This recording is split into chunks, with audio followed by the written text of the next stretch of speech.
कपास, कॉटन। आज हम प्रारंभ करेंगे विभिन्न वस्त्र निर्माण में प्रयोग होने वाले रेशों का निर्माण की प्रक्रिया। सर्वप्रथम हम वनस्पतिक रेशे की बात कर रहे हैं। वनस्पतिक रेशे सेल्यूलोज फाइबर भी कहलाते हैं। हमारे सिलेबस में कपास और लिनन प्रमुखता से अध्ययन के लिए चयन किए गए हैं। जब कपास की हम बात करते हैं तो कपास बहुत सालों वर्षों से हमारे देश में, विश्व में वस्त्र निर्माण के लिए प्रयोग किया जाता रहा है। जैसा कि हमारा देश गर्म प्रदेश है तो यहाँ पर सर्वाधिक मात्रा में कपास को प्रयोग किया जाता है। कपास के उत्पादन के लिए यह समझा जाता है कि कपास का उत्पादन ऐसे स्थान पे हो सकता है जहाँ पे काली मिट्टी हो, नमी हो और वातावरण नमी युक्त रहने के कारण कपास का उत्पादन श्रेष्ठता से और बढ़िया हो सकता है। अब हम स्टडी करेंगे कपास की। तो सर्वप्रथम कपास को सेल्यूलोज फाइबर भी कहा जाता है क्योंकि यह वनस्पतिक रेशा है, यह वनस्पति से निर्मित होता है और इसलिए इसको सेल्यूलोज फाइबर भी कहते हैं। कपास का पौधा 3 प्रकार का होता है।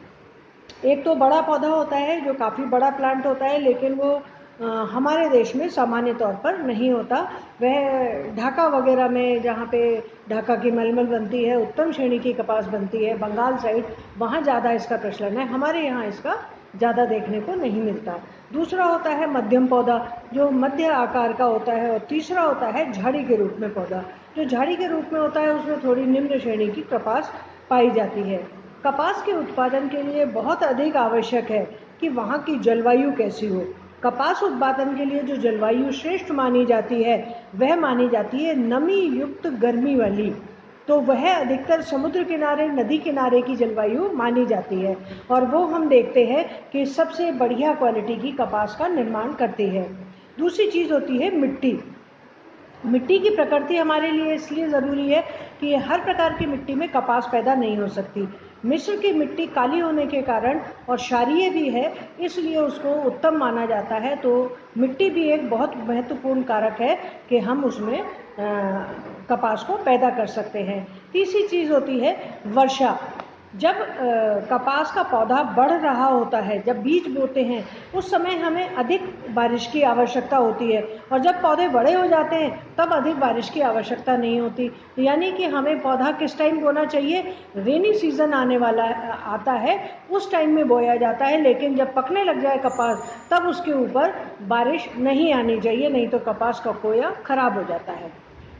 चौथी चीज़ है कौन से टाइम पे और कब कैसे बोई जाए। नॉर्मली हम ये मान के चलते हैं कि कपास का पौधा 1 वर्षीय पौधा होता है, लगभग एक समय ही बोया जाता है, साल में एक बार, और 200 दिन का समय लेता है पौधा उगने, बड़ा होने और सब काम में। तो इसलिए 200 दिन की अवधि कम से कम कपास के पौधे को विकसित होने और फल देने में लगती है। कपास का पौधा मैंने आपको बताया 3 प्रकार का होता है, उनसे हम कपास प्राप्त करते हैं। कपास से प्राप्त करने के लिए जो कपास का पौधा होता है उससे प्रत्येक पार्ट कहीं ना कहीं काम आता है। प्रत्येक के जो कपास के कोए होते हैं वो एक कली के रूप में होते हैं और जब कली का छिलका उतर जाता है तो अंदर से जो वाइट कलर का निकलता है वह कपास का रेशा होता है और उसके अंदर एक काला बीज निकलता है जिसको हम बिनौला के नाम से जानते हैं और वह पशु आहार के रूप में काम आता है। तो कपास के पौधे से हमें कपास मिलती है। बीज जो बिनौला कहलाता है वह तेल देने का भी काम करता है और उसके साथ वह जानवरों के खल और चारे में भी काम आता है। और तीसरा है जो कपास के पौधे की लकड़ी बचती है उसको लुगदी के रूप में प्रयोग करके रेयॉन के निर्माण में भी लेते हैं। इसलिए कपास का रेशा, कपास का पौधा हमारे लिए बहुत उपयोगी और उत्तम माना जाता है। अब कपास निर्माण में कैसे किया जाता है? जब किसी पौधे पे कपास लगनी शुरू होती है उसके बाद निर्माण या कंपनी जो बनाती है कॉटन, उसका काम शुरू होता है। जब कपास निर्माण की हम बात करते हैं तो उसका पहला चरण है कोए को एकत्रित करना। जब किसी पौधे के ऊपर कली के रूप में कोए आने लग जाते हैं तो वह इस बात को इंगित करते हैं कि अब कपास पेड़ के ऊपर लग चुकी है, अब उसको तोड़ा जाना है। हमारी कोशिश ये होनी चाहिए कि कोए के फटने से पूर्व ही कपास को तोड़ लिया जाए। यदि कपास का कोया फट जाएगा तो अंदर की जो रुई होती है, रेशा होता है, वो अभी खराब हो जाएगा। इसलिए हमें बंद कोए को ही उतार लेना चाहिए और फिर उसको धूप लगा के सुखाया जाता है। फिर उसके बाद सेकंड स्टेप होता है ओटना। ओटने के लिए क्या होता है कि कपास के रेशे के बीच में जो फूल होता है उसके मध्य में एक दाना काला सा होता है, वह काला दाना बिनौला कहलाता है। उस बिनौले को हटाया जाता है, इसको कहते हैं बिनौले को अलग करना।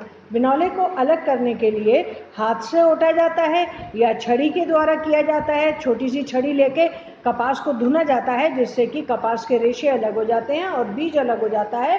और मशीन द्वारा भी करते हैं, मशीन द्वारा भी निकाला जाता है। हाथ से निकाल सकते हैं, डंडी से निकाल सकते हैं, और अब तो मशीन का युग है तो मशीन का भी प्रयोग करके उसके बीज को, जिसको हम बिनौला कहते हैं, हटाया जा सकता है। फिर तीसरा स्टेप आता है गांठें बनाना। जो भी कपास एकत्रित करी है जिसमें से बिनौला हटा दिया गया है, उनकी गांठें बनाई जाती हैं और वह गांठें खेत से तैयार होके फैक्ट्री, जहाँ पे वस्त्र निर्माण किया जाता है, वहाँ पर जाती हैं। जो गांठें तैयार की जाती हैं वह किसी भी जगह से, जहाँ से भी कपास इकट्ठी की गई है, वह इकट्ठी करके और फैक्ट्री में भेज दी जाती हैं। इसके बाद वह गांठें पहुँचती हैं फैक्ट्री के अंदर। अब फैक्ट्री में काम होना शुरू होता है। वहाँ पर सर्वप्रथम गांठों को खोला जाता है। गांठों को खोलने का काम एक अलग प्रकार का काम है, जिसमें साफ और सही गांठों को अलग किया जाता है और जो पीलापन लिए, भूरापन लिए हुए कॉटन होती है उसको अलग किया जाता है। इसके बाद उनकी जो पांचवा स्टेप है वो होता है धुनाई। जब हम धुनाई की बात करते हैं तो धुनाई करते समय इस बात का ध्यान रखा जाता है कि रेशे में उपस्थित अप्राकृतिक या प्राकृतिक अशुद्धियाँ जो चिपक गई हैं रेशे के अंदर, उनको अलग किया जाना है। वह धूल के कण हो सकते हैं, पत्ते के कण हो सकते हैं, किसी भी प्रकार का कचरा हो सकता है, उसको हटाया जाना आवश्यक है। उसके बाद की जाती है कंघी। कंघी मीन्स कॉम्बिंग करना। कॉम्बिंग का अर्थ है कि जब, जैसे कि हम अपने बालों को सुधारने के लिए कॉम्बिंग करते हैं, तो कॉम्बिंग करने से छोटे और टूटे हुए बाल निकल जाते हैं और सारे लंबे बाल एक जगह हो जाते हैं। उसी प्रकार से कपास के रेशे की भी कॉम्बिंग की जाती है, जिसके द्वारा लंबे और छोटे रेशों को अलग अलग कर दिया जाता है। फिर लंबे रेशों की पूनियाँ बनाई जाती हैं। पूनियाँ मीन्स गुच्छी।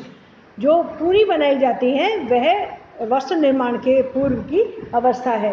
पूनी बनाकर उनको अलग अलग छोटे छोटे, जो कि करीबन एक हाथ की लंबाई के बराबर होती हैं, जैसे 7 से 8 इंच की लंबाई की होती हैं, जिनको हम क्लाउडर या सिल्वर भी कहते हैं।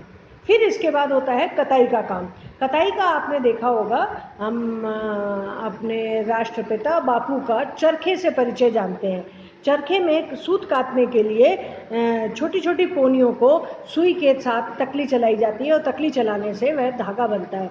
इसको कताई का प्रोसेस कहते हैं। पहले ये सब काम हाथ से होता था, लेकिन अब मशीनों के द्वारा होने लग गया है, तो कताई के द्वारा धागे का निर्माण होता है और वह धागा जो बन के तैयार होता है उसको ताना या बाने का धागा कहते हैं। उससे वस्त्र निर्माण होता है, जिसको बुनाई कहते हैं, वीविंग।